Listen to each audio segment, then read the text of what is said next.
Hello everyone, and welcome back to another episode of Big Ambitions. Today we are going to be opening up 3 new businesses. So right now what I'm going to do is set those businesses in motion. They're not going to have anything in them. I just want these buildings locked in. So for this first building, we are going to make this a coffee shop, and the name of the coffee shop is going to be Double Roasted. I will throw all of the logos up on screen once I'm done labeling all of these businesses, as well as the logo from last episode that I forgot to put into the render. So that was my bad there. But moving on over to our secondary building here is this one. We are going to turn this one into a florist shop, or actually let's do a liquor store right here. The name for our liquor store is going to be Distilled Spirits, so let's lock that in as well. And let's move on over to the final building here, which is going to be this one. This is going to be our florist building, and the name for this business is going to be Deceivable Flowers, so let's lock that in as well. So what I also want to do, right, since we're going to be buying out everybody, we're just going to be taking the stuff from those buildings and bringing them to our own businesses. I also have a whole ton of stuff backlogged in our apartment right now, so some of this stuff is going to be usable for those businesses that we just set in motion. Some of them probably won't be. But before we start moving anything, I actually want to go buy another one of those big trucks and use that to be moving everything today, because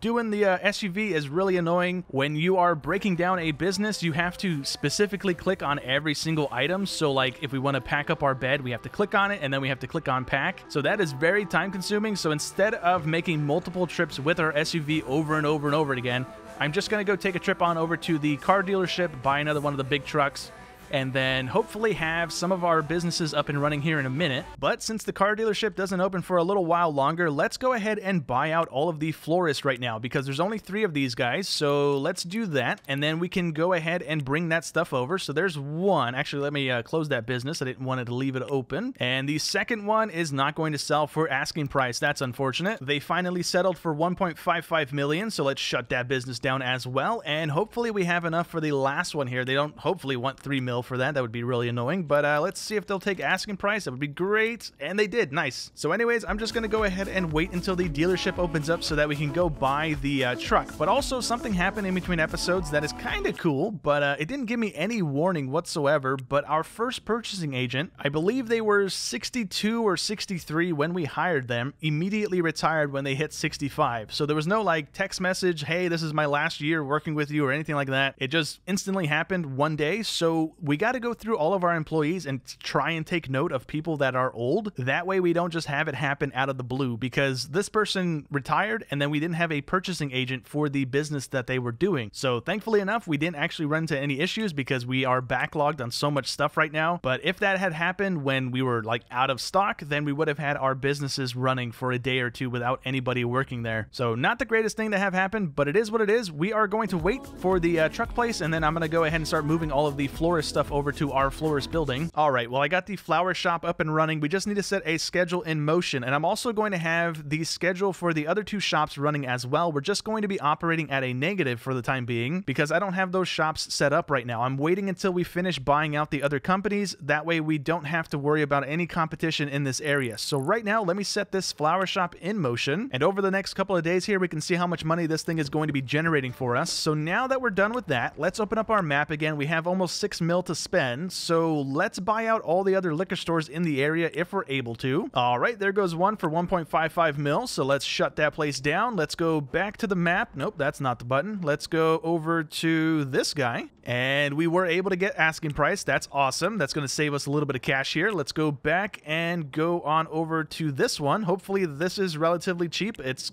kind of the same price as the last one. Hopefully they will take asking price. They are not going to take asking price, dang it. But they went ahead and took 1.5 mil for it, so that is great for us. Let's sell that as well. And now I'm going to go take everything from those businesses and put them into our liquor store over here. So real quickly, what do we have left? We have a whole bunch of coffee shops, and then we have 2 of the web development places as well. And then we are done with this area, and we're going to own everything that we can, or at least corner the market as much as we can in this area. So let me get to moving all that stuff over to our liquor store, and then we will open that thing up here shortly. And then by that point, we will hopefully have enough money to maybe make a dent in the coffee shops. We're probably won't be able to buy all of them because there's a lot, but hopefully we'll be able to make a decent dent. And actually, we have one more liquor store over here. I didn't realize that. Can we buy this thing out as well? That would be great. They also settled for 1.5 million. So now we are down to only having $8,000, which is a little bit of an issue because now I don't have enough money to pay for my shipments that I set in motion. So hopefully when we get paid at midnight, it also deducts the shipment cost and we don't have to wait another day for those things to come in, but we'll see here in a minute. So it's taken a little while here to get our florist and our liquor store up to 100%. We still need to dial in the pricing on the liquor store. They're not exactly too happy about paying $5 extra, so that's something I still need to mess with, but we can start buying out the competition for our coffee shop. So right now we have 12 million, and there is currently quite a few of these guys. So let me disable these two, and we've got a lot to have to buy. So let me start buying these guys out, and hopefully we have enough with that 12 million.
All right, well, we had just about enough money to buy out all of them except for these two. This guy wanted 2 million plus for his business, even though it's only valued at 1.6, so that's not happening right now. And then the other guy was also going up there as well. So right now, we are going to hold off on buying those two. I'm going to start shifting all of the merchandise over to our coffee shop so that we can actually open up shop here and then start turning out some money from this. I've also gone in and changed all of our schedules a little bit here because sometimes it doesn't seem like we're actually opening when there's actual customers, so I've shifted the hours a little bit. For instance, over here on our jewelry store, I think we were opening at 7 or 8 a.m. I've scooted it over a couple of hours, so now it seems like we might be getting more customers near the end of the shift, or it might just very well be the same thing. It seems like it's paying out a little bit more. Our profits are starting to jump up there, so I will see in the long term if this is more beneficial. Maybe the scheduling is the exact same thing regardless of when I have this place opening. I really don't know, but it seems like it is starting to pay out a little bit more, so I'm going to leave it for right now. Anyways, I'm going to get to work on shifting all that stuff over, and then we will have that business up and running and hopefully generating some profit for us. Also, before I completely forget about it again, I do want to show you guys the logos. So this is our clothing store logo, our discount threads. This is the logo that I went ahead and put together for that. And then we can take a look at the other ones as well. So from there, we can take a look at our coffee shop. This is the double roasted logo that I went ahead and put together for that. And moving on over to our other business, we have our liquor store, which is distilled spirits. This is the logo for that as well. So moving from that over to our last business, which is our flower store, which is our deceivable flowers. So this is the logo that I went ahead and put together for that as well. That is all of the logos for the businesses that we've opened up here recently. So I'm going to go ahead and skip some time here and I'll be right back with you guys. Alrighty, well, I got all three of our businesses up and running. This is our coffee shop. I've also decorated the insides of all three of them as well. But on this place and a couple more of our places, I've gone ahead and placed in some of the shop barrier things because it allows us to kind of form a line, so that way we can cram more customers into that line before running into any issues. So with this business in particular, we were having people pop up into our door and say they could not reach one of our registers. So I was having them go from, I had the registers over in this area before and the lines weren't very long. I was having one go to that corner and one go to this corner, and they were still popping up saying they couldn't reach it. So by adding in these things, we're able to snake the line around like that and then stretch it over there. So it's working out pretty well. I don't have people popping up saying they can't reach the register anymore, and I think it's also helped us reach our maximum customers over time here, because this was kind of dropping over and over again because people were popping in and saying they couldn't get to it and then leaving. But now by doing this, it is kind of staying steady across the board at 30. We have a little dip there, but then everything else is at 30 until the end of the shift. So it's working out kind of nice here, although it's not really working in the other areas. So I went ahead and added some over here to our liquor store as well. And this is another one of those buildings where it's kind of big, so we didn't really need that many shelves. We could just cram more of these in here just to fill the floor, but I was trying to make these as profitable as I could, so I just wanted to go as minimalistic as I could as well. But on this place, we have a little bit of a line going on, and then we have it stretch all the way over back to the shelves as well. But this place is not really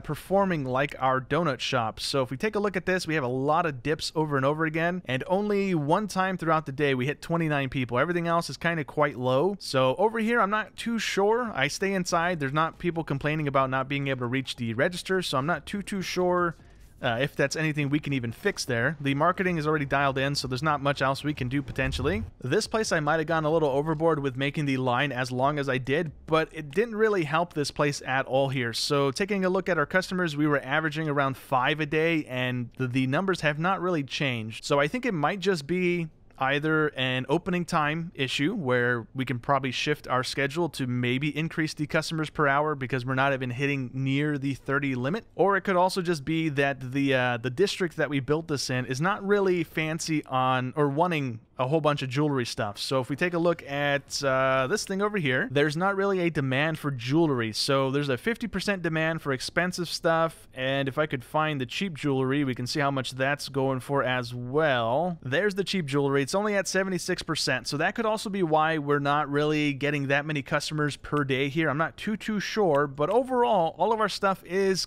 kind of making a profit. Our donut shop is, or coffee shop's not really doing too well, but that's also because I haven't adjusted the prices because we're not at 100% just yet. So I got to wait a little while longer before I can even start messing with those, and then maybe this can start bringing in maybe like $1,000 a day or something like that. I don't really expect too much from this place, but that's going to be it for today's episode as well as the series. Initially, I was going to go ahead and open up some businesses across every single district here so that we're raking in the money, but honestly, this game is very repetitive, and for the meager amounts of money that we're making right now, I don't really want to do that, because if we really want to just expand like crazy, we would throw a law firm in each one of these districts and maybe a web development place. I don't know how well those pay out, but the law firm is still our highest grossing industry right now. So by buying all these companies, I think I might have burnt myself out a little quicker than I was kind of anticipating, because I went into every single one of these businesses and then unloaded everything, loaded it into our cars, took it to our storage shelves, and then whenever we wanted to go into a new business, we would then have to load up our van again,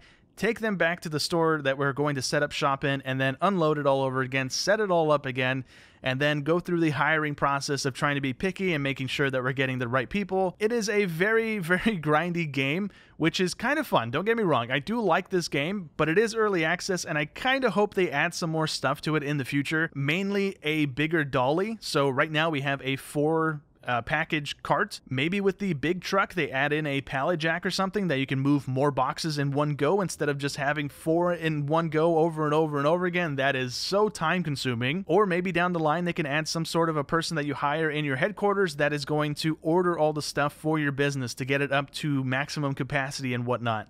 That would be nice. It would be completely hands-off. It would be like a late game type of thing. But as we wrap up here, there is one aspect to this game that I did not mess with whatsoever because it's very expensive to do. So if we click on this, this is a grocery store that is in the district right now. And we have 2 options when we open up the window. So we can buy the company like we've been doing for 1.1 million, or we can buy the building itself, which is something that I have not done. So right now it's valued at 2.347. So let's see if they'll take asking price.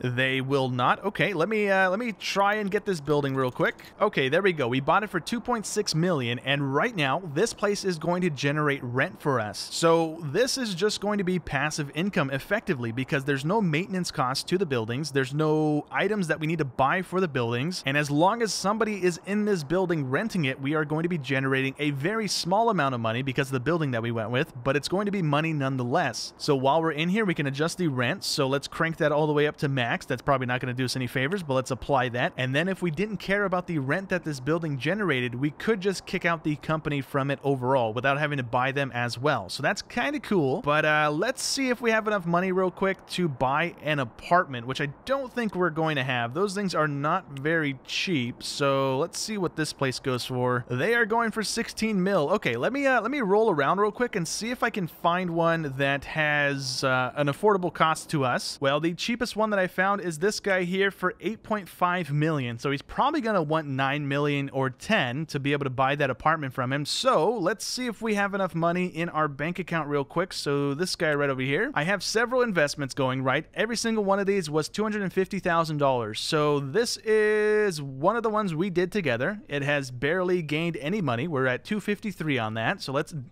take out all of that if we can. Then I believe this is the other one that we did together as well. Maybe, I don't remember exactly anymore, but this was also 250 and we've gained 10,000 on that. This one has gone up around 30,000, so that's good as well. This one's gone up almost 100,000. That's pretty cool. Okay, that's 347, and then this one's only gone up 20,000. This one's also only gone up 20,000. So that currently puts us at 6.6 million. And if we call Jensen and Jensen, we can get another 50,000, so that's not really anything. And I don't know how much we can get from this place, and they don't open for another hour. So you know what? Let me go ahead and skip some time here real quick and see if we're able to pull out a couple million from that bank. So I don't know if it's going to let me pull out 9 mil, but we'll give it a try here. And no, they will only let me pull out 800,000 at a time. Ooh, okay. Well, that's not enough to do anything right now, unfortunately. So before we wrap up completely, let me just pass a couple days then, get the money to be able to rent out or to buy out that apartment so we can see what that's going to do as well. See if it's any different than what we just did with the business. If it is, cool. If it's not, then it is what it is. We'll just take a look at it as well here. All right, well, let's go ahead and see if they'll sell us that building for 9 mil. So let's go over here, send them the 9 mil figure and see if they will take it. They will not take it. Of course they won't take it. How about 9.2? Will you take that? There we go. Cool. So this is the same type of management screen that we just had on the other building as well. So let's just crank this thing all the way up to the max as well. This one's going to be paying us $147 a day, so that's kind of good. But anyways, that is where we're actually going to be wrapping up the series as well as the episode. It's gone a little past when I said it the first time, but now we are officially done. I wanted to check out those two things and see if those were going to be any like heavy money makers. Overall, I guess maybe if you're able to just start buying like block after block, which is a very, very expensive thing to do, you will have a lot of passive income coming in, ranging from $60, $20 to a couple grand. So you could be making a lot of money by doing it like that as well. But you do need all your other businesses down, generating a ton of money for you to just be able to do that to begin with. So there's a lot to this game. There's a lot of levels you can go with it if you want to go that deep and take that much time. So for right now, that is where we're going to be wrapping up the series. I hope you guys enjoyed as always, and I will catch you in the next one. Thanks for watching.